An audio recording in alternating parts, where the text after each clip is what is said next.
মেঘা, তুমি আমাকে মাফ করে দাও। তুমি আমার কাছে মাফ চাইবা আর আমি খুব সহজে তোমার মাফ করে দিব। আমি তোমাকে বিয়ে করতে চাই রাতুল। এটা দেখি মেঘনা চাইতে দৃষ্টি। তুমি এভাবে রোদের মধ্যে বাইরে বসে আছো কেন পাগলের মতো? মেঘলার ক্ষমা না পাওয়া পর্যন্ত আমি এভাবেই থাকবো। অনেকের বাচ্চা অদল বদল করে দিয়েছে। আপনি কি মানুষ না অমানুষ? এত বড় একটা জঘন্য কাজ কিভাবে করলেন আপনি? এইভাবে কি আর পাপ মুছে যায়? আমি রাতুল রাজ তোমাকেই বিয়ে করবো, কথা দিলাম। আগের দুইটা বউ রেখে আবার আলাদাভাবে মেয়ে নিয়ে রাত কাটায়। এই তোমরা কে কোথায় আছো দেখো। হ্যালো মেঘলা, রাত কাটানোর জন্য বস্তিতে একটা মাইয়া নিয়ে আইছে। আচ্ছা ঠিক আছে, দাঁড়া আমি আইতেছি।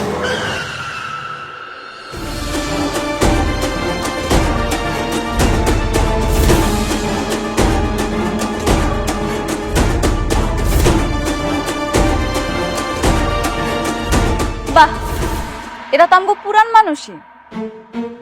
কি ব্যাপার অনেক শান্তাকে নিয়ে আসছো যে? বৃষ্টির কি হয়েছে? বৃষ্টিকে আর ভালো লাগতেছে না? না ভালো লাগবো কেমনে, স্বাভাবিক না, পুরান হয়ে গেছে না। মেঘলার মতো বৃষ্টি এখন পুরাতন, নতুন মানুষের খুব আদর যত্ন করতেছে দেখি। ভালো। কি কি বলছো এসব? শান্তা এখানে কেন আসছে আমি কিছুই জানি না, বিশ্বাস করো।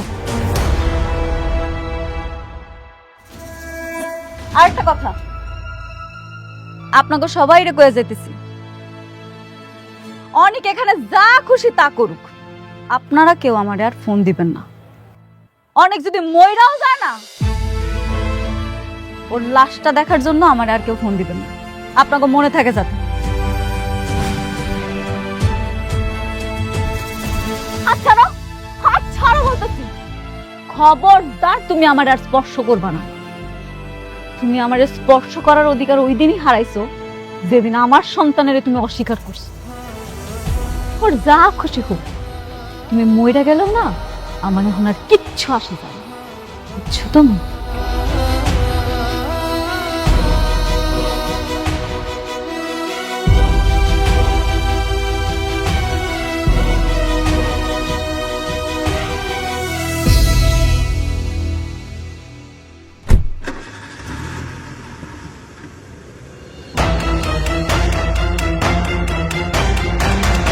তুই কি চাস?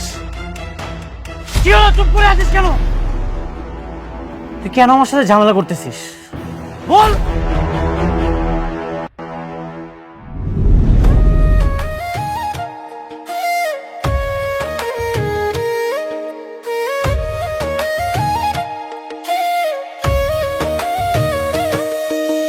ভাগ্যগুনে পাইলাম তোমায়, ভাগ্যে তো আর রইলা না। দুঃখে আমার বুক ভেসে যায়, সুখের দেখা হইল না। তবু আমি তোমার আশায় কাঁদি দিবারাত সুখে থেকো, ভালো থেকো গরি ঘরে রাজপুত্রে। ও সুখে থেকো, ভালো থেকো গরি ঘরে রাজপুত্রে।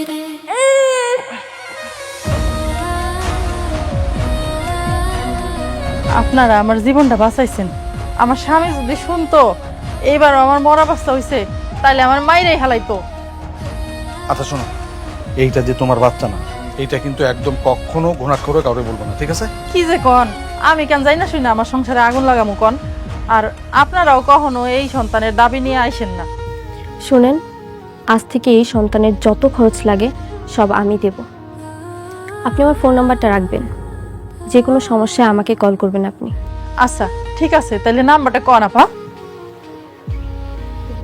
0196243700। আচ্ছা হইছে। আম্মা, আমরা তাহলে এখন যাই, মানে কে কখন আইসা বলে তখন আবার ঝামেলা হবে। চলো। হ হ, আমার স্বামী আবার আসনের সময় হয়ে গেছে, আইসা যদি আপনাকে দেখে উল্টাপাল্টা অনেক প্রশ্ন করব। আচ্ছা ঠিক আছে, আমি যাচ্ছি। আপনি কিন্তু কোনো কিছু লাগলে আমাকে কল করবেন। আচ্ছা ঠিক আছে। ওরে বাবা, কান্দে না কান্দে না।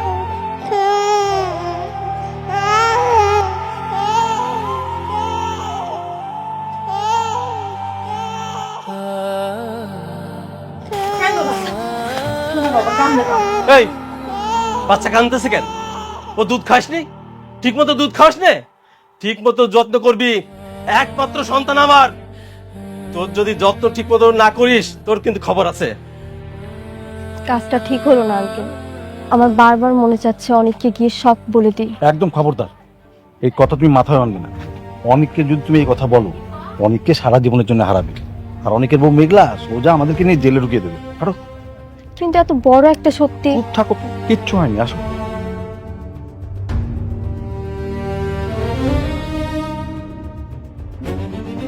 ওঠো, ওঠো, ওঠো।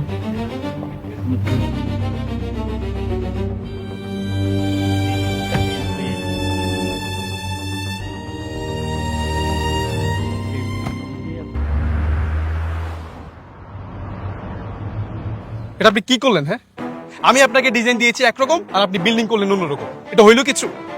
আমি আপনাদেরকে বলে রাখি, আমি ঠিক যেই ডিজাইনটা দিয়েছি আমার ঠিক সেটাই চাই। বুঝতে পারছেন আপনারা? যান কাজ যান।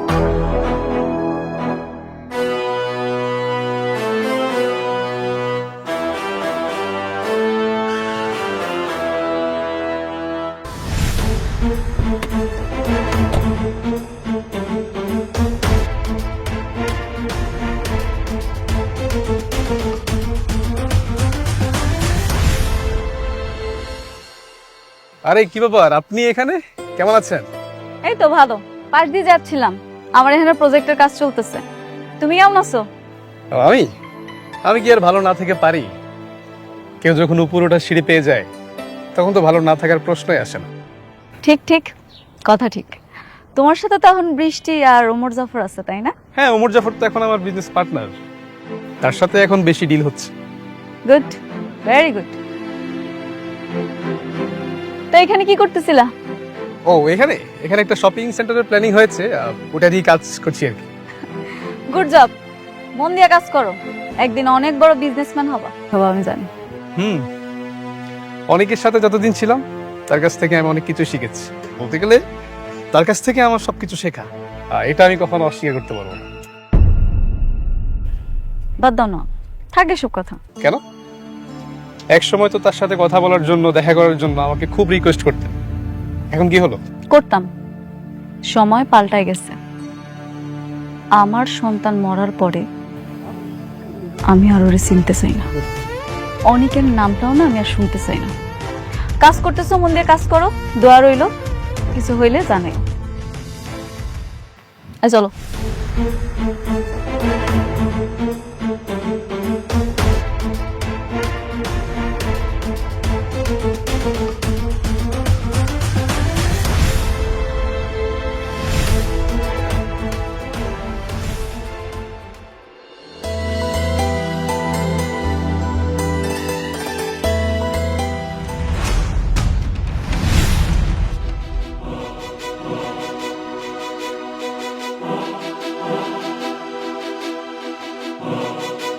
তুমি আমার অ্যাপয়েন্টমেন্ট ছাড়া আমার চেম্বারে বসে থাকার সাহস তোমার কে দিল?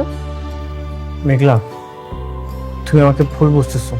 সেদিন আমি শান্তাকে নিয়ে আসিনি, ঠিক তুমি চলে যাওয়ার পরে ও স্বীকার করেছে এই সব কিছু রাতুলের চক্রান্ত। তা আমি কি করব? আমার এগুলো শোনাতে আসছো কেন? তুমি কি ভাবছো আমি শালিমা চৌধুরী? তোমার মতো সস্তা বস্তি মার্কা লোকের কথা শোনার কোনো সময় আমার কাছে নাই। এই তুমি জানো না, তোমারে দেখলে আমার মৃত বাচ্চার কথা মনে পড়ে যায়। তারপর তুমি কেন আসো আমার কাছে? বারবার বলছি না তুমি আসবা না? কারণ আমি চাই না তুমি আমার থেকে দূরে থাকো। আমি তোমারে ভুল বুঝিনি। তোমারে দেখলে আমার খালি কোলটা উপহাস করে। তুমি আমার সন্তানের খুনি। তুমি কেন আসো বারবার আমার সামনে? আমি তোমাকে অনেক ভালোবাসি, সারা জীবন এভাবেই ভালোবাসতে চাই। এই জন্য কিন্তু আমি সব কিছু ছেড়ে দিয়েছি। আমি এখন বস্তি দেখিয়ে আছি, সেখানেই পড়ে আছি। কোটি টাকার ব্যবসা, বিলাসবহুল জীবন, গাড়ি, সবকিছু কিন্তু ছেড়ে দিয়েছি শুধুমাত্র তোমার আশায়। আমি চাই তুমি আমাকে ক্ষমা করে দাও। তোমার মুখে ভালোবাসার কথাটা মানায় না। আর তুমি কি ভাবছো বস্তিতে গিয়া থাকলে সবকিছু ঠিক হয়ে যাইব? কোনো কিচ্ছু ঠিক হইব না। অনেক তুমি থাকো বস্তিতে আর আমি থাকি এসি রুমে। আমি এখন হয়তো বা শালিমা চৌধুরী, আমার অনেক ধন সম্পদ আছে, কিন্তু আমার মনের ভিতরে কি বইতেছে, আমি কতটা কষ্টে আছি সেটা তুমি বুঝবা। প্রতি রাতে আমি যে ঘুমাইতে পারি না সেটা তুমি কি করে বুঝবা কও? মেঘলা, আমি তোমার সেই পুরো ক্ষতটা সারিয়ে দিতে চাই। ঠিক আছে, তুমি দরকার হলে তোমার এই অফিসে আমাকে একটা চাকরি দিয়ে দাও, যে কোনো পোস্টে। এটার মাধ্যমে তো অন্তত আমি তোমাকে একটাবার দেখতে পারবো, সবসময় তোমাকে আমি সরি বলতে পারবো। তুমি আমাকে ক্ষমা করে দাও। তুমি এখন এইটাই চাও অফিসের সবাই আমার নিয়ে হাসাহাসি করুক, তাই না? না না, আমি এইগুলো চাই না। দরকার হলে আমি ভিখারি হয়ে যেতে পারবো, কিন্তু আমি বাইরের মানুষটা হতে চাই না। এসব অবাস্তব কথা বলতে আসবা না। তোমার মতো খুনি আর অকৃতজ্ঞরে আমি চাকরি দিতে পারবো না। এটা শালিমা গ্রুপ অফ কোম্পানি, তুমি মনে রাখো। মেঘলা, অন্তত একবার। আমি মেঘলা না, আমি শালিমা। আমার কাজ আছে, তুমি এখান থেকে যাও। যাও বলতেছি। কিলো কথা শুনতেছো না? যাও।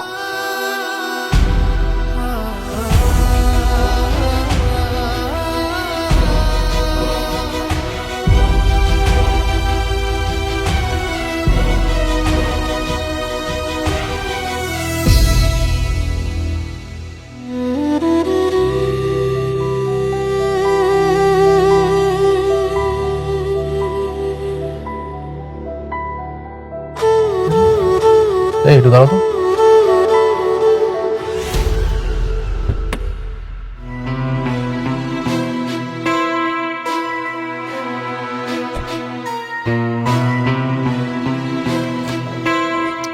আরে বন্ধু, তুই এই তীব্র রোদের মধ্যে একা একা হেঁটে যাচ্ছিস, তো তো শরীর খারাপ করবে। ধর ছাতা নে।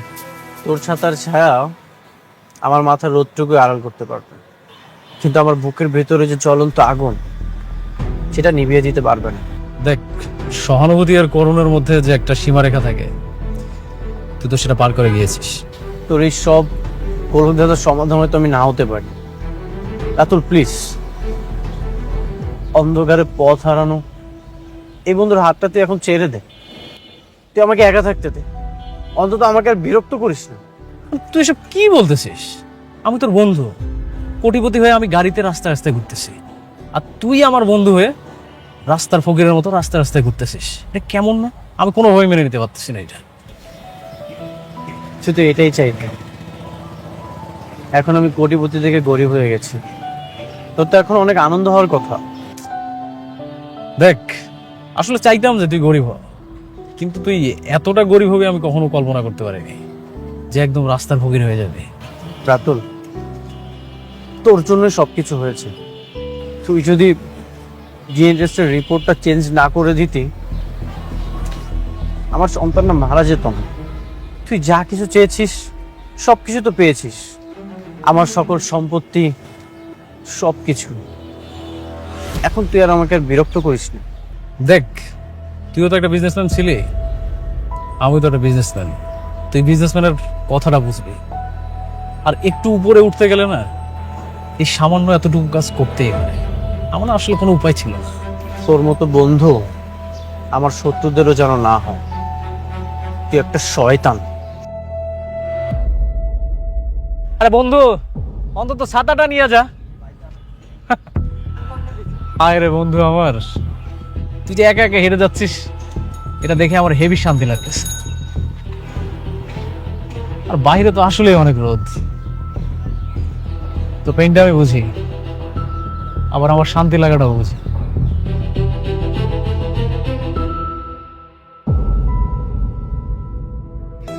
মারে দেখ তো, ঠিক আছে না? হ, ঠিক আছে আব্বা।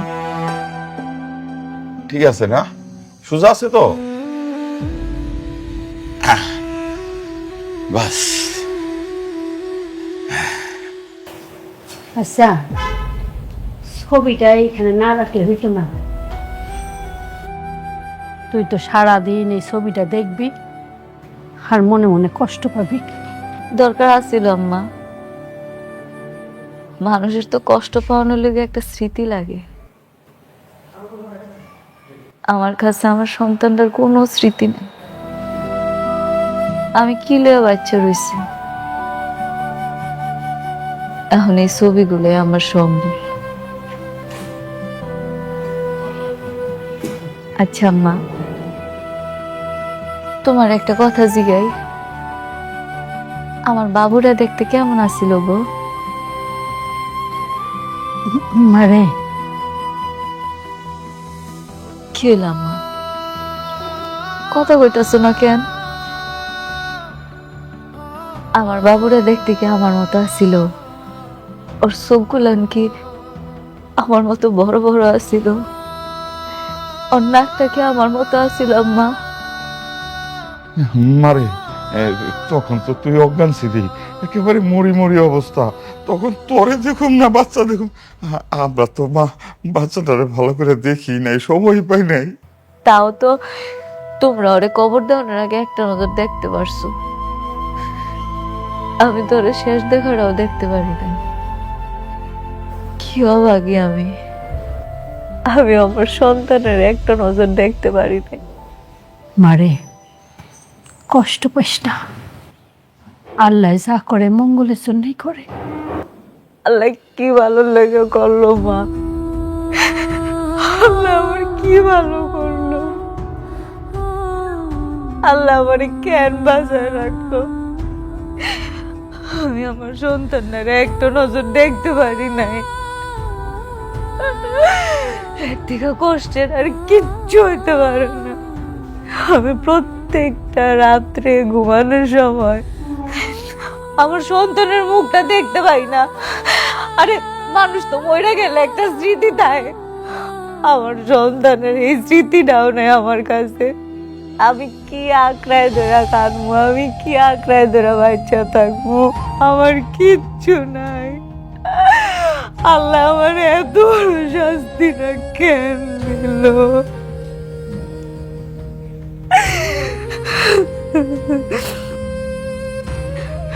শুধু অনেকের কারণে আমি আমার সন্তানটারে শেষ দেখাটা দেখতে পারি নাই। অনেক আমার সন্তানটারে শেষ দেখা দেখতে দেয় না, আর তোমরাও এর ভিতরে সাই দিছ। তোমরা একটা বার ভাবলা না আমার সন্তান, আমার এই পেটটার ভিতরে 10টা মাস আমি পাওনি কষ্ট কইরা।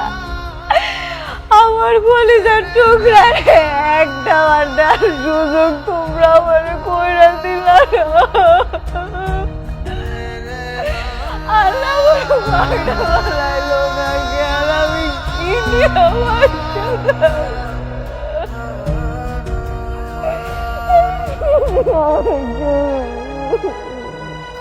কিছুই শেষ হয়নি বাবা, বাচ্চাটা এত সুন্দর, একদম অনেকের মতো চেহারা। মা এখন এসব বলে কি হবে বল? সন্তানকে তাদের বাবা মার কাছে তো আমরা ফিরিয়ে দিতে পারবো না। বাবা তুমি একবার ভেবে দেখো, আমার সন্তান হবে না, এটা শুনে আমার কত কষ্ট। আর যার সন্তান হয়েছে জীবিত আছে, তবুও তার সন্তানের কাছে যেতে পারছে না, তাহলে তার কত কষ্ট। কষ্ট আমারও লাগছে, আমি তোর কষ্টটা বুঝতে পারছি, কিন্তু মা দোয়া কর যাদের কাছে সন্তানটা আছে তারা যেন তাকে সুন্দরভাবে মানুষ করতে পারে, ভালোভাবে লেখাপড়া করাতে পারে। দোয়া করিস আর সবসময় খেয়াল রাখিস। আমি অনেকের এত কষ্ট দেখেও কিছু বলতে পারছি না। আমার যে কি কষ্ট হচ্ছে বাবা, আমি তোমাকে বলে বোঝাতে পারবো না। আমি বুঝতে পারছি রে মা, দেখ চেষ্টা করে দেখ অনেককে এ বাড়িতে আনা যায় কিনা, তাহলে অন্তত অনেকের কষ্টটা কমবে। ঠিক আছে মা, মন খারাপ করিস না, আল্লাহ সব ঠিক করে দেবে।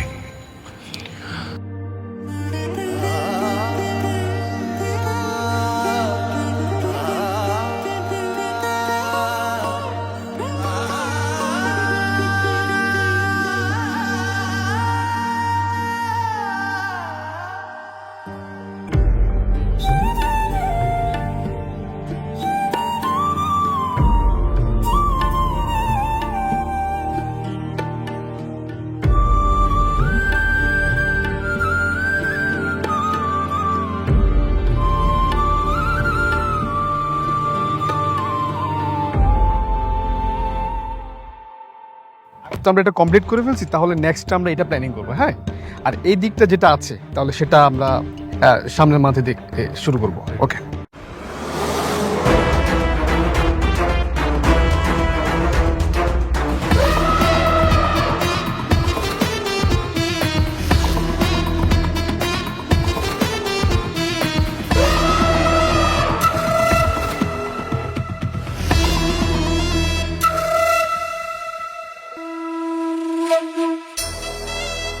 সাবির, জলে নেমে কুমিরের সাথে লড়াই।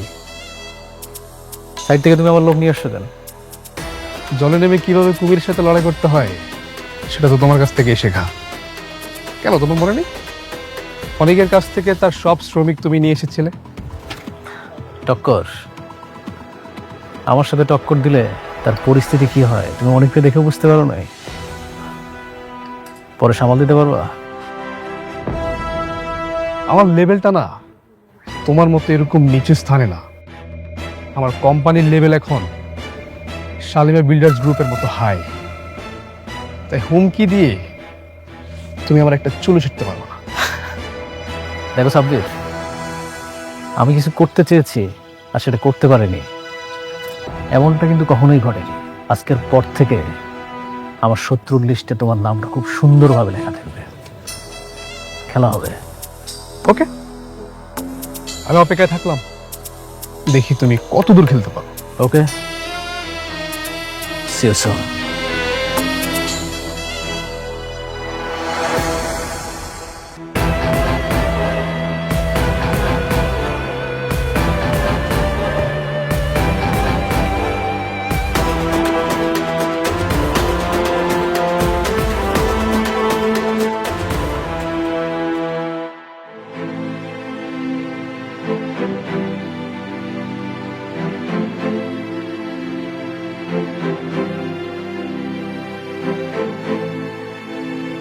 এর আগে চাকরির অভিজ্ঞতা আছে? জি ম্যাম। দেখুন, শালিমার গ্রুপের প্রধান শর্ত হচ্ছে নম্রতা এবং ভদ্র ব্যবহার। আপনাকে এটা মেনটেন করতে হবে। আমি আমার সর্বোচ্চ চেষ্টা করব স্যার। আশা করছি কোনো ধরনের অনিয়ম হবে না। Thank you. আপনার কাজ হইতেছে আমি যা কিছু করি সব কাজের আপডেট রাখা। বলতে পারেন আপনি আমার অ্যাসিস্ট্যান্ট। জি ম্যাম, বুঝতে পেরেছি। ম্যানেজার কেউ? জি ম্যাম। তাহলে আপনার চাকরিটা কনফার্ম করা হইলো, কালকে থেকে জয়েন করেন। Thank you so much. ঠিক আছে, আপনি এবার আসতে পারেন। Thank you. আসসালামু আলাইকুম।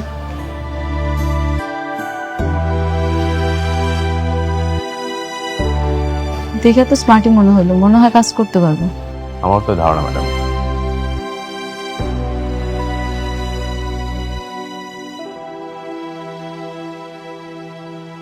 Hello baby. আমার চাকরি তো হয়ে গেছে। শালিমা আমাকে তার পার্সোনাল অ্যাসিস্ট্যান্ট হিসেবে চাকরি কনফার্ম করে দিয়েছে। ভেরি গুড, তাহলে তার কোনো বাধা নেই। শোনো, তোমাকে আমি ঠিক যেভাবে যেভাবে বলেছি তুমি ঠিক ওইভাবে করবে। Okay baby. Okay baby.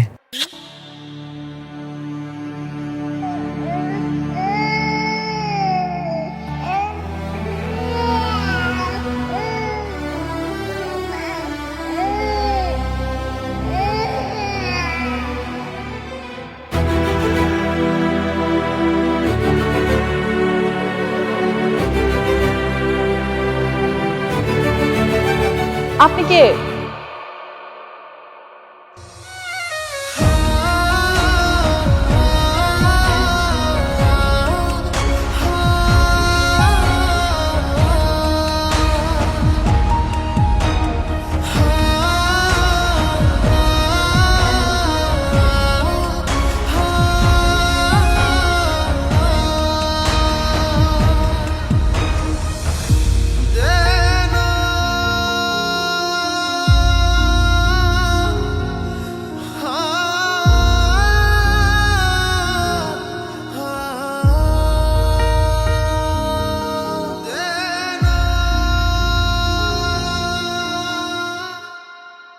আপনি কি কখনো ভেবে দেখেছেন মানুষের ইতিহাসে সবচেয়ে প্রথম অপরাধটা কী ছিল?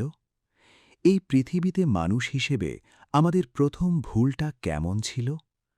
আমরা আজকে যেসব খবরের কাগজে, টিভির পর্দায় বা সোশ্যাল মিডিয়াতে হত্যা, রক্তপাত আর হিংসার কথা শুনি, সেই অন্ধকারের শুরুটা ঠিক কোথা থেকে হয়েছিল? ইতিহাস বলছে সেই শুরুটা হয়েছিল একটি পরিবারের ভেতর থেকে। একটি ভাইয়ের বিরুদ্ধে আরেক ভাইয়ের হাত উঠেছিল প্রথমবারের মতো। আজ আমি আপনাদের সেই গল্পটাই বলবো। এটি কোনো রূপকথা নয়, এটি কোনো পৌরাণিক উপাখ্যানও নয়, এটি হলো আমাদের নিজেদের ইতিহাস। কোরআনের আলোকে আদম আলাইহিসসালামের দুই পুত্র কাবিল ও হাবিলের কাহিনী। গল্পটা শুরু হয় আদম আলাইহিসসালাম পৃথিবীতে আসার অনেক পর থেকে। হজরত আদম আলাইহিসসালাম ও হাওয়া আলাইহিসসালাম পৃথিবীতে নতুন করে জীবন শুরু করেছেন। তাদের ঘরে জন্ম নিয়েছে দুই ছেলে। বড় ছেলের নাম কাবিল আর ছোট ছেলের নাম হাবিল। পৃথিবীতে মানুষের সংখ্যা তখনও বাড়েনি, তাই মানবজাতির বিস্তার এবং পরবর্তী প্রজন্মের কথা চিন্তা করে আল্লাহ সুবহানাহু ওয়া তাআলা একটি ব্যবস্থা করেছিলেন। সেই সময়ের নিয়ম অনুযায়ী এক সন্তানের জন্মের সাথে সাথে একটি যমজ বোনও জন্ম নিত। আর বিবাহের ক্ষেত্রে নিয়ম ছিল এক গর্ভের ছেলে অন্য গর্ভের মেয়েকে বিয়ে করবে। কাবিলের একটি যমজ বোন ছিল, যে ছিল খুবই সুন্দরী, আর হাবিলেরও একটি যমজ বোন ছিল। নিয়ম অনুযায়ী কাবিলের বিবাহ হওয়ার কথা ছিল হাবিলের বোনের সাথে, আর হাবিলের বিবাহ হওয়ার কথা ছিল কাবিলের সুন্দরী বোনের সাথে। কিন্তু এখানেই বাধল সমস্যা। কাবিল তার নিজের যমজ বোনকে ছাড়তে চাইল না, সে তার বোনকে নিজের কাছেই রাখতে চাইল। এটি আসলে ছিল মানুষের ভেতরের সেই প্রাচীন অসুবিধাটার শুরু। জিনিসপত্রের অধিকার, নিজের ইচ্ছে আর সৃষ্টিকর্তার নিয়মের মধ্যে দ্বন্দ্ব। কাবিলের মনে হল সে যা চায় তা সে পাবেই। বিষয়টি নিয়ে পরিবারে উত্তেজনা শুরু হলে পিতা আদম আলাইহিসসালাম বিষয়টি সমাধান করার জন্য একটি পথ বেছে নিলেন। তিনি দুই ছেলেকে বললেন, তোমরা প্রত্যেকে আল্লাহর কাছে একটি করে কুরবানি পেশ করো। যার কুরবানি আল্লাহ কবুল করবেন তাকেই সেই মেয়ের সাথে বিবাহের অধিকার দেওয়া হবে। এটি ছিল একটি চমৎকার সমাধান, কারণ এর মাধ্যমে মানুষের নিজস্ব ইচ্ছাকে পরাজিত করে সৃষ্টিকর্তার সিদ্ধান্তের কাছে মাথা নত করার একটি সুযোগ তৈরি হয়েছিল। কুরবানি দেওয়ার সময় এলো। হাবিল ছিল একজন পশুপালক। সে তার পালের মধ্যে থেকে সবচেয়ে সুন্দর, সুঠাম দেহের এবং সম্পূর্ণ সুস্থ একটি পশু বেছে নিল। তার মনে ছিল একটাই পবিত্র ভাবনা, আমি আল্লাহর কাছে যা দিচ্ছি তা অবশ্যই সেরাটা হতে হবে। অন্যদিকে কাবিল ছিল একজন কৃষক। সে তার ক্ষেত থেকে কিছু ফসল নিয়ে এলো, কিন্তু সে যা নিয়ে এলো তা ছিল ফসলের মধ্যে সবচেয়ে নিকৃষ্ট অংশ। ফসলের যে অংশগুলো পচে গেছে, যেগুলো খাওয়ার অযোগ্য, সেগুলোই সে আল্লাহর কাছে উপস্থাপন করল। এর পেছনে তার মনের অহংকার কাজ করছিল। সে ভাবছিল, আমি যা দিচ্ছি আল্লাহকে তা গ্রহণ করতেই হবে, আমি ঠিক করব কি দেব।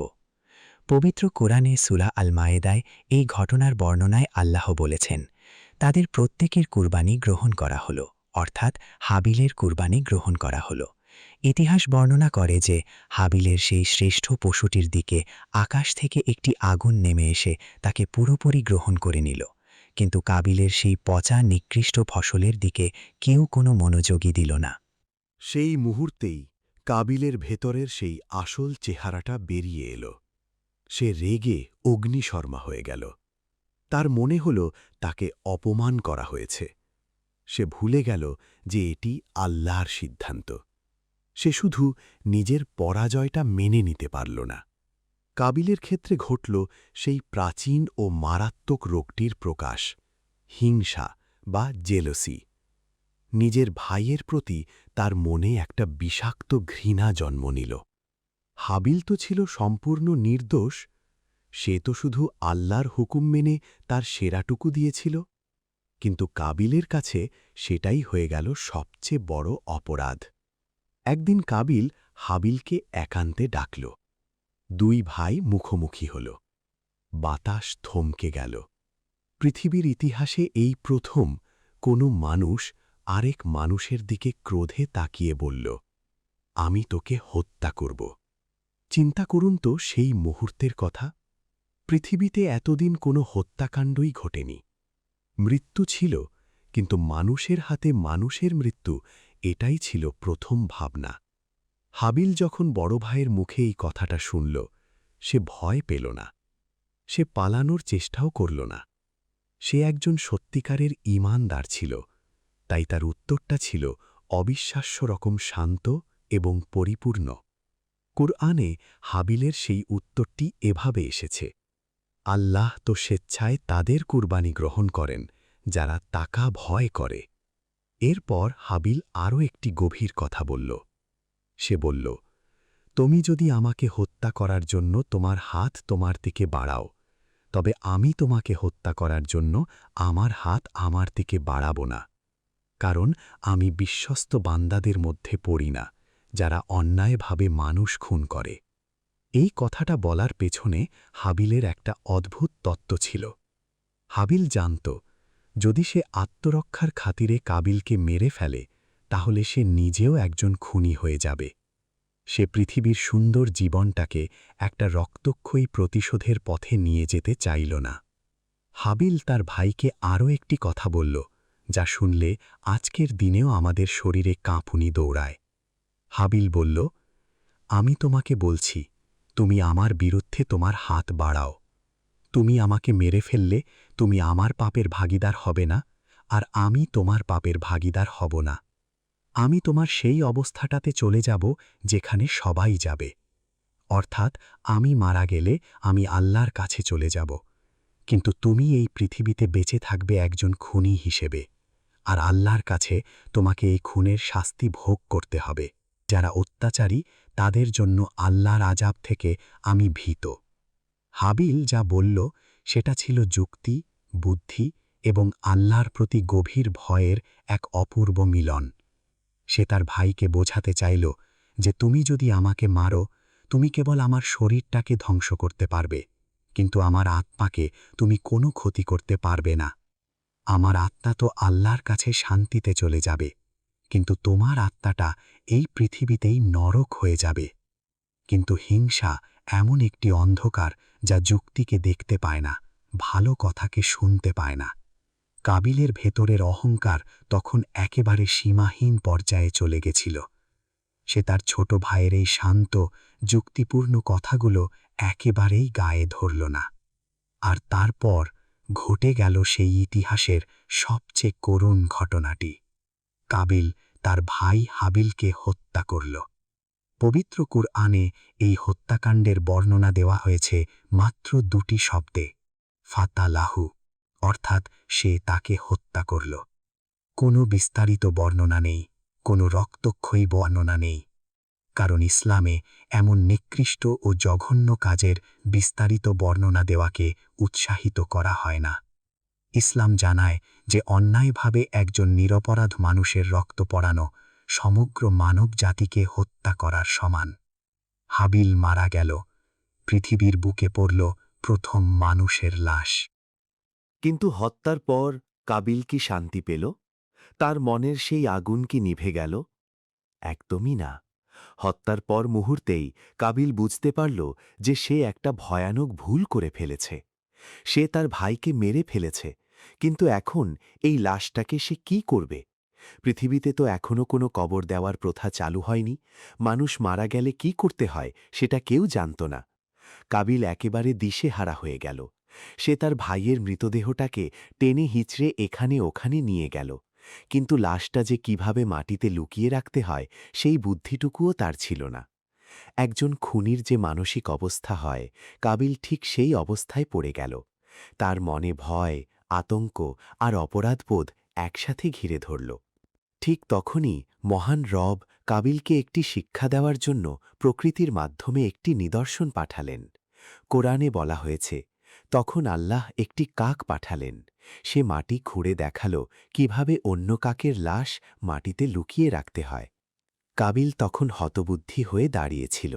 সে দেখল একটি ছোট পাখি, একটি কাক তার সঙ্গীর মৃত্যু হলে কিভাবে মাটি খুঁড়ে তাকে ঢেকে রাখছে। সেই দৃশ্যটি দেখে কাবিলের বুকে যেন একটা আঘাত লাগল। সে নিজেকে ধিক্কার দিল সে বুঝতে পারল যে আমি এতটাই নিকৃষ্ট, আমি এতটাই অধম যে এই ছোট পাখিটিও আমার চেয়ে বেশি বুদ্ধিমান।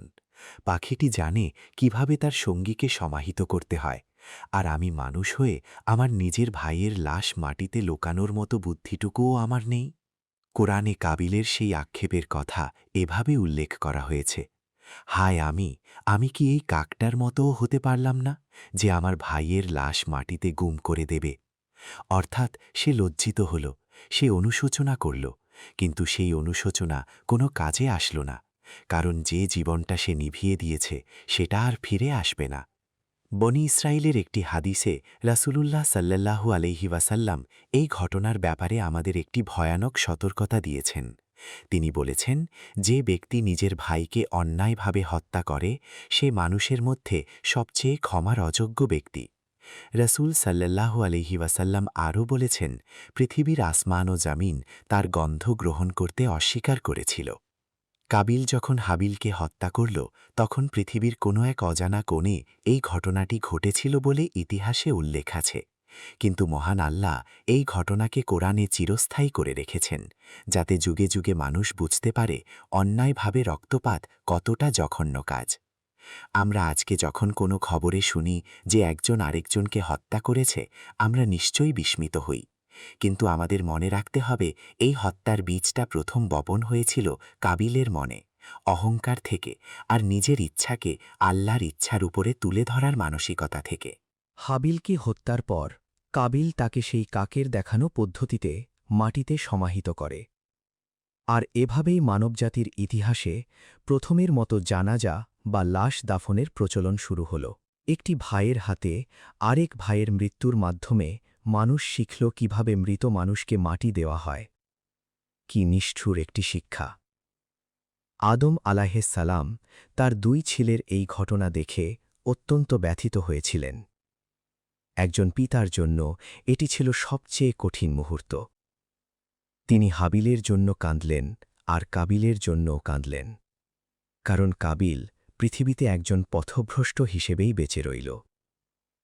এই কাহিনীটি আমাদের জন্য শুধু একটি ঐতিহাসিক ঘটনা নয়, এটি একটি গভীর শিক্ষা। আমাদের জীবনে প্রায়ই এমন মুহূর্ত আসে যখন আমরা কিছু পাওয়ার আশায় কিংবা নিজের অহংকার বজায় রাখার জন্য অন্যের অধিকার কেড়ে নিতে চাই।